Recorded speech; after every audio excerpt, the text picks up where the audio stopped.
अवैध कब्जा था, अवैध कब्जा था, हाईकोर्ट ने स्टे नहीं दिया, वाटर बॉडी था, सुप्रीम कोर्ट भी स्टे नहीं देती। लेकिन सबसे बड़ी बात तो ये है माननीय मेयर श्री कि मानवता के धुरन पे यदि वो लोग 40-50 साल से रह रहे हैं तो सबसे पहले तो आपके लेक के डेवलपमेंट के लिए ब्लूप्रिंट निकाल कर ये बताना था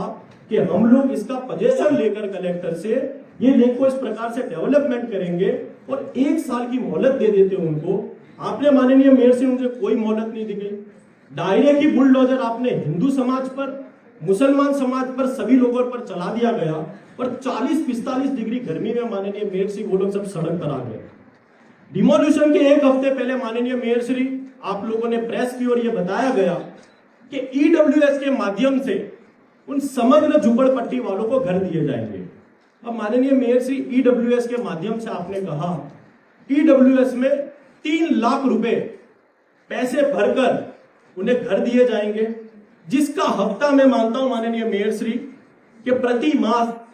30,000 रुपए का माननीय मेयर श्री आपने उनके लिए हफ्ता रखा हुआ है, ईएमआई रखी हुई है, जिसमें आपने दावा किया कि 8,500 मकान ईडब्ल्यूएस के बन रहे हैं, जिसमें मकरबा विस्तार में 2600 मकानों, थलतेज में बन रहे हैं। आपने कहा कि इस दिसंबर तक 8,500 मकान तैयार होकर रेडी रहेंगे ईडब्ल्यूएस के। लेकिन सबसे बड़ा सवाल तो ये आता है आज इस सदन में, सबसे बड़ा मुद्दा ही आज इस सदन में यह है कि झुपड़पट्टी वाला व्यक्ति माननीय मेयर जी जो भारतीय है, जो हिंदू है, देवी पूजक है, मुस्लिम है, वो पिछले 40-50 वर्षों से वहां पर रहता है।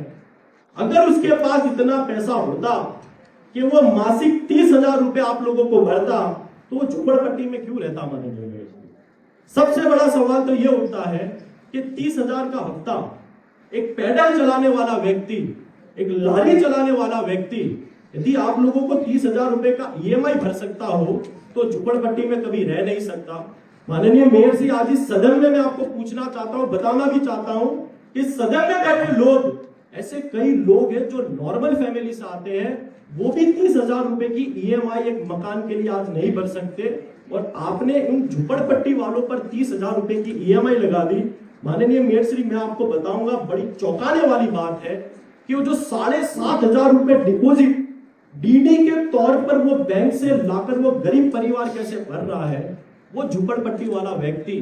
चाहे वो देवी पूजक हो या मुसलमान समाज का लोग हो, माननीय मेयर श्री उसके घर के पतरे जो टूटे हैं वो पतरे बेचकर, वो ईंट भी नहीं वो जाने दे रहा है, वो ईंट बेचकर 7,500 रुपए डीडी आपको भरने का कार्य कर रहा है। हमारा आपसे सवाल ये है कि ये ईडब्ल्यूएस का आवास हम उन्हें दे रहे हैं या बेच रहे हैं, सबसे बड़ा सवाल ये आता है। माननीय मेयर श्री हर प्रकार की स्कीम हम बनाते हैं, लेकिन ऐसे लोग जो रोज बर रोज कमा कर खाने वाले हैं, जिनके पास पैसे नहीं है, उनसे 30,000 रुपए का हफ्ता लेना, मैं मानता हूं माननीय मेयर श्री आपके उनका हफ्ता कम करना चाहिए। जो व्यक्ति खुद के घर का जो बेघर हो गया है, जो उसके पतरे बेचकर, उसके घर की ईंट बेचकर आपको डीडी भरता हो, तो 30,000 रुपए महीने कैसे भर पाएगा? माननीय मेयर श्री हमारे धारासभ्य श्री ने भी,